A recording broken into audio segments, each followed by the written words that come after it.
انسانوں کی تاریخ کا سب سے بڑا سفر، 7 آسمان کا سفر، الاسراء والمعراج۔ شب معراج میں سدرۃ المنتہا کا سفر ہوا۔ یہ اتنا عظیم سفر مکے میں آپ صلی اللہ علیہ وسلم کی زندگی کے مشکل اور سخت ٹائم میں ہوا۔ پہلے آپ صلی اللہ علیہ وسلم کا بائیکاٹ ہوا، پھر آپ صلی اللہ علیہ وسلم کے دل کے سب سے قریب لوگ حضرت ابو طالب اور حضرت خدیجہ کی وفات ہو گئی۔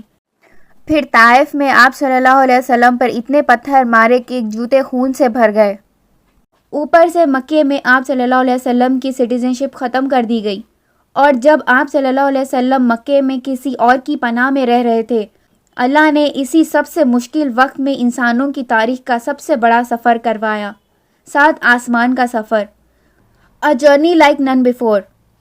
یہ سفر نبوت کے 11 سال بعد ہوا، مطلب آلموسٹ مڈل میں، اور یہ سفر آپ صلی اللہ علیہ وسلم کی زندگی کا ایک ٹرننگ پوائنٹ تھا۔ اس سفر سے پہلے مکے میں زندگی بہت سخت تھی، لیکن اس کے بعد مدینہ ہجرت ہوئے، جہاں آپ صلی اللہ علیہ وسلم ایک لیڈر اور ایک رولر کی طور پر اسٹیبلش ہوئے۔ ایک دن مکے میں آدھی رات کو جبرائیل علیہ السلام آئے اور آپ صلی اللہ علیہ وسلم کو براق پر مکے سے جیروسلم بیت المقدس لے گئے۔ Buraq means Lightning.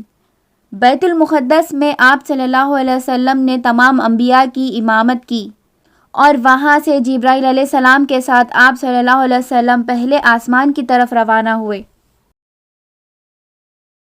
پہلے آسمان کا دروازہ کھولا گیا۔ یہ دروازہ ہمارے دروازوں جیسا نہیں تھا۔ وہاں آپ صلی اللہ علیہ وسلم کی ملاقات آدم علیہ السلام سے ہوئی۔ ان کی رائٹ سائڈ پر جنت کے لوگ اور لیفٹ سائڈ پر جہنم کے لوگ تھے۔ آدم علیہ السلام یونیورس کے پہلے انسان، اور پوری انسانیت آپ کی اولاد ہے۔ قرآن میں آدم علیہ السلام کا ذکر 25 بار آیا ہے۔ آپ صلی اللہ علیہ وسلم نے ان کو سلام کیا، انہوں نے جواب دیا۔ پھر آپ صلی اللہ علیہ وسلم دوسرے آسمان کی طرف روانہ ہوئے۔ دوسرے آسمان پر ملاقات ہوئی عیسیٰ علیہ السلام اور یحییٰ علیہ السلام سے۔ یہ دونوں کزنز تھے۔ کرسچینٹی میں جیزس اور جان تھے بیپٹسٹ کہلاتے ہیں۔ یہ دونوں 2000 سال پہلے رومن امپائر کے فلسطین ایریا میں پیدا ہوئے۔ دونوں کی زندگی بہت مشکل تھی۔ یحییٰ علیہ السلام کو ظالم حکمران نے شہید کر دیا، اور ان کی شہادت آج بھی امام حسین رضی اللہ تعالیٰ عنہ کی شہادت سے کمپیئر کیا جاتا ہے۔ عیسیٰ علیہ السلام کو بھی لوگ مارنا چاہتے تھے، لیکن اللہ نے ان کو آسمان پر اٹھا لیا۔ قرآن میں یحییٰ علیہ السلام کا ذکر 5 ٹائمز اور عیسیٰ علیہ السلام کا ذکر 25 ٹائمز آیا ہے۔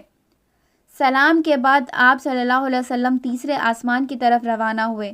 تیسرے آسمان پر ملاقات ہوئی یوسف علیہ السلام سے۔ یوسف علیہ السلام 3600 سال پہلے فلسطین میں پیدا ہوئے، پھر ایجپٹ گئے جو اس ٹائم کا سپر پاور تھا، اور وہاں کے پرائم منسٹر بنے۔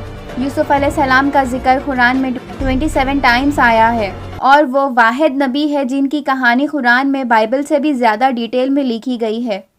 سلام کے بعد آپ صلی اللہ علیہ وسلم جبرائیل علیہ السلام کے ساتھ چوتھے آسمان کی طرف روانہ ہوئے۔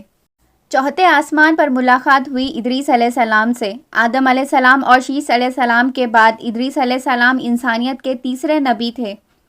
ادریس علیہ السلام کو دنیا کا پہلا سائنٹسٹ بھی مانا جاتا ہے، کیونکہ انہوں نے پہلی دفعہ پین قلم یوز کیا، اور پہلی دفعہ آسمان کے سٹارز اور پلانٹس کو آبزرو کر کے انسانوں کی زندگی آسان بنائی۔ ان کا ذکر قرآن میں 2 مرتبہ آیا ہے۔ سلام کے بعد آپ صلی اللہ علیہ وسلم 5ویں آسمان کی طرف روانہ ہوئے۔ 5ویں آسمان پر ملاقات ہوئی ہارون علیہ السلام سے۔ جب موسیٰ علیہ السلام نبی بنے تو انہوں نے اللہ سے دعا کی کہ میرے بھائی ہارون کو میرا ساتھی بنا دے۔ ہارون علیہ السلام بنی اسرائیل کے سب سے بڑے اسکالرز میں سے تھے۔ قرآن میں ہارون علیہ السلام کا ذکر 20 مرتبہ آیا ہے۔ سلام کے بعد آپ صلی اللہ علیہ وسلم چھٹے آسمان کی طرف روانہ ہوئے۔ چھٹے آسمان پر ملاقات ہوئی موسیٰ علیہ السلام سے، جن کا ذکر قرآن میں 136 ٹائمز آیا ہے۔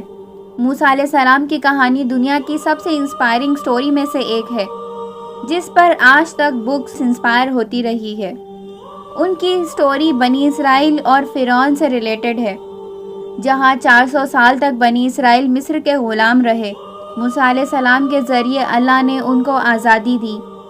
پھر آپ صلی اللہ علیہ وسلم 7ویں اور آخری آسمان پر پہنچے۔ 7ویں آسمان پر ملاقات ہوئی ابراہیم علیہ السلام سے، جو آپ صلی اللہ علیہ وسلم کے گریٹ گریٹ گرینڈ فادر بھی ہے۔ آج بھی دنیا کی 60% پاپولیشن ابراہیمک ریلیجس اسلام، کرسچینٹی، جوڈیزم کو فالو کرتی ہے۔ پھر آپ صلی اللہ علیہ وسلم سدرۃ المنتہا تک گئے۔ وہاں آپ صلی اللہ علیہ وسلم کو بیت المعمور دکھایا گیا، جس کا 70,000 فرشتے روز طواف کرتے ہیں۔ وہاں آپ صلی اللہ علیہ وسلم نے اکیلے اللہ کے حضور میں حاضری دی۔ صحابہ نے بعد میں پوچھا، کیا آپ نے اللہ کو دیکھا؟ آپ صلی اللہ علیہ وسلم نے فرمایا، وہاں نور کا پردہ تھا۔ اسی جگہ پر اسلام کا سب سے بڑا حکم فرض ہوا۔ پہلے 50 نمازیں فرض ہوئی، لیکن موسیٰ علیہ السلام نے کہا کہ آپ کی امت 50 نماز نہیں پڑھ سکتی۔ آپ صلی اللہ علیہ وسلم بار بار اللہ کے حضور گئے، ہر دفعہ تھوڑا کم ہوتا گیا، آخری 5 نماز فکس ہوئی۔ یہی نماز آج تک پوری دنیا کے مسلمز روز 5 دفعہ پڑھتے ہیں۔ اس سفر میں آپ صلی اللہ علیہ وسلم کو جنت، جہنم اور گناہگار لوگوں کی سزائیں بھی دکھائی گئی۔ پھر آپ صلی اللہ علیہ وسلم واپس بیت المقدس آئے اور وہاں سے مکہ روانہ ہوئے۔ جب مکہ واپس آئے تو سب سو رہے تھے، مطلب یہ سب ایک ہی رات میں ہوا۔ آئنسٹائن کی تھیوری آف ریلیٹیوٹی کے مطابق ٹائم ایبسلیوٹ نہیں ہوا۔ اگر کوئی انسان لائٹ آف سپیڈ کے قریب سفر کرے تو اس کے لیے وقت سلو گزرتا ہے۔ اسی لیے براق کا سفر ایک لمبی رات تھی آپ صلی اللہ علیہ وسلم کے لیے، لیکن مکہ والوں کے لیے ایک نارمل نائٹ۔ جب آپ صلی اللہ علیہ وسلم نے مکہ والوں کو بتایا تو انہوں نے مذاق اڑایا۔ انہوں نے بیت المقدس کے بارے میں سوال کیے۔ اللہ نے بیت المقدس آپ صلی اللہ علیہ وسلم کے سامنے پیش کیا اور آپ صلی اللہ علیہ وسلم نے سب جواب دیے، اور ایک قافلہ جس کا اونٹ گم گیا تھا اس کے بارے میں بھی آپ نے بتایا، اور تھوڑی دیر بعد وہ قافلہ آ گیا۔ لیکن یہ واقعہ اتنا عجیب تھا کہ بہت سے لوگوں کا ایمان ہل گیا، کچھ مسلمز بھی پھر گئے۔ مگر جب حضرت ابوبکر نے سنا تو انہوں نے کہا، اگر آپ صلی اللہ علیہ وسلم نے کہا ہے تو یقیناً یہ سچ ہوگا۔